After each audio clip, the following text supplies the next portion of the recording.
The Sri Lankan government is encouraging farmers to replant rice paddies affected by recent floods. More than 100,000 hectares of paddy fields are estimated to have been damaged. Al Jazeera's Minelle Fernandez visited Polonnaruwa, one of the worst affected regions, where farmers say replanting is going to be difficult. Tilakaratne says the flood struck like an inland tsunami. After 10 days of record rainfall, water ripped through roads and bridges, leaving his paddy fields unrecognizable.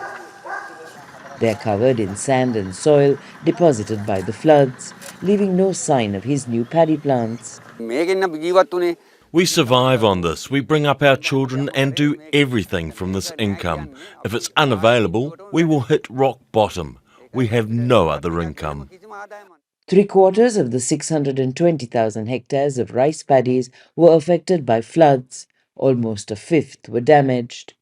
The government has called for these to be replanted this season.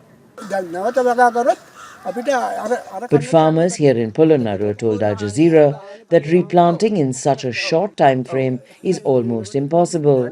And it's not just about cleaning up the fields. The availability of enough seed paddy for a shorter age crop, along with enough fertilizer, are major concerns.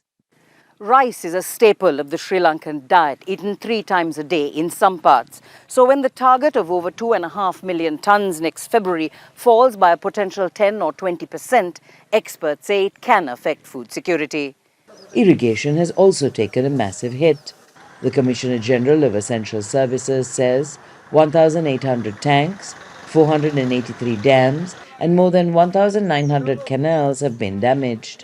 This is the worst affected. A part of the Alahara Anikat, a small dam dating back to the 1st century. Hundreds of soldiers are working with irrigation officers to repair the damage. Diverting the water to 10,000 hectares of paddy field. That's a big challenge for nowadays for me. Rice mills in the region were also affected, losing about 5,000 metric tons of paddy and rice when floodwaters rose too quickly to save stock. Picking up the pieces is not going to be easy for Tilakaratne and thousands of farmers like him. But pick up they must, as it's the only life they know. Minelle Fernandez, Al Jazeera, Polonnaruwa, North Central Sri Lanka. Nishan Delmel is Executive Director at the Verite Research Think Tank. Nishan, you're joining us from Colombo. Thank you. So in addition to the loss of life, 600 people killed, more than that in Sri Lanka, the floods will also have a massive economic impact. What's the number one issue for you? Is it damage to crops, livelihoods, infrastructure? I'd like to think of the struggle that the government has, Cyril, in 3 forms. One is the rebuilding of infrastructure, lives and livelihood.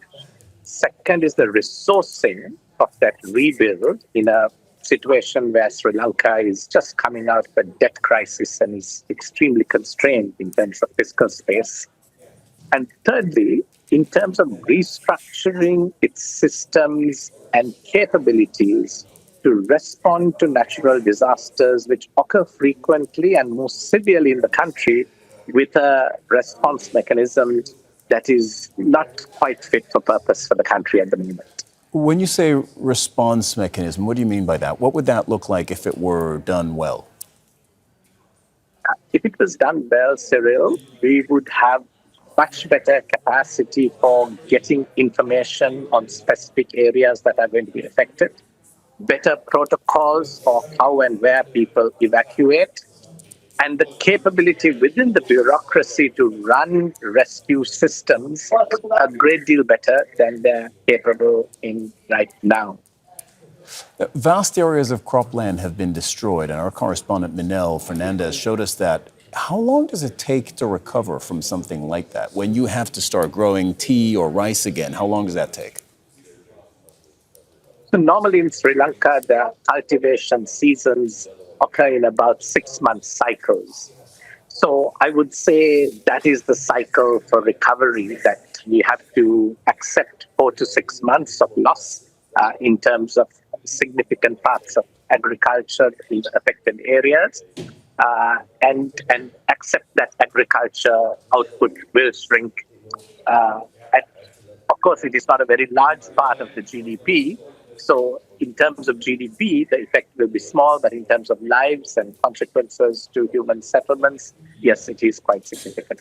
When we look back at this monsoon season, the 2025 rain season, say in a decade, when we try to assess, well, how much damage did it do? How much did it set back Sri Lanka? What do you think the legacy of this will be?